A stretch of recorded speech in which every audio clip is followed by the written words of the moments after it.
C'est d'abord un sentiment de dépit, puisque nous avions intenté cette action judiciaire pour mettre en œuvre le contrôle citoyen qui a été institutionnalisé depuis 2016. Et sur la présentation aussi des preuves qui sont très flagrantes et qui sont partout. Des bordereaux de retrait, des cartes de membres ou des cartes d'adhésion et des vidéos des personnes incriminées qui ont circulé un peu partout. La seule note positive de cette journée reste la recevabilité de notre plainte, puisque désormais, tout citoyen a le droit d'ester en justice contre le maire s'il juge que des charges sont à son encontre. On est député naturellement, du fait tout simplement de tout cet effort qu'on a fait pour que la vérité puisse jaillir. Mais le tribunal n'a pas osé aujourd'hui dire le droit. Je suis désolé de le dire, mais c'est la triste réalité. Puisque l'évidence ne se nie pas, et nous savons tous ce qu'il en est du financement du Gamou de 2023.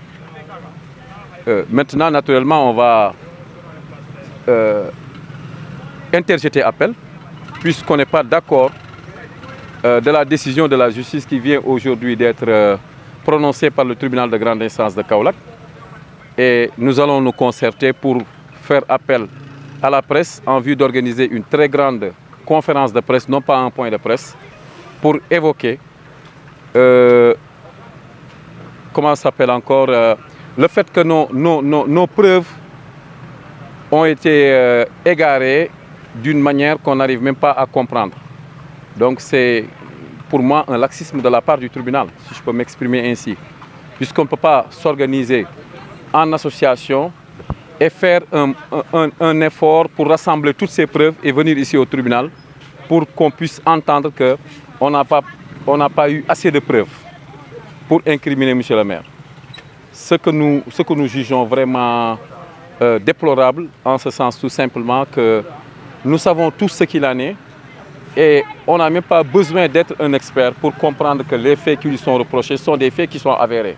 Maintenant, si le tribunal n'a pas voulu avoir le courage de dire effectivement le droit, on est aussi en droit de se poser des questions sur le fonctionnement de la justice. Parce qu'on croyait qu'avec le nouveau régime et avec le Djubal Djubanti, que la justice allait amorcer un autre virage, le virage de la vérité, le virage de la raison, le virage de la justice, de l'équité et de l'indépendance. Mais aujourd'hui, on se rend compte que la vérité et la justice n'ont pas prévalu ici au tribunal de grande instance de Kaolack. Non, le combat, quand s'était engagé à poursuivre ce combat, nous savions pertinemment que ce combat allait atterrir au niveau de la Cour suprême. Et évidemment, même si on avait eu gain de cause, il allait interjeter appel. Et c'est notre droit le plus absolu dans les 15 jours qui viennent. On va donc essayer de faire appel et de continuer à crier partout les faits qui lui sont reprochés, puisque ce sont des faits qui sont notables et des faits qui ne souffrent d'aucune ambiguïté. Et on ne comprend pas pourquoi le tribunal n'a pas voulu accéder à ça en disant qu'il y avait une insuffisance de preuves. L'insuffisance de preuves ne tient pas. Ils ont refusé les preuves qu'on a présentées. Qu'il ait l'honnêteté de nous dire exactement ce qu'il en est. Mais nous savons pertinemment qu'il n'y a pas eu une insuffisance de preuves, puisque les preuves étaient palpables, les preuves étaient notables. Ce sont des bordereaux de retrait, ce sont les cartes d'adhésion d'une banque que je ne voudrais pas citer pour ne pas leur faire de la publicité, et des audios et vidéos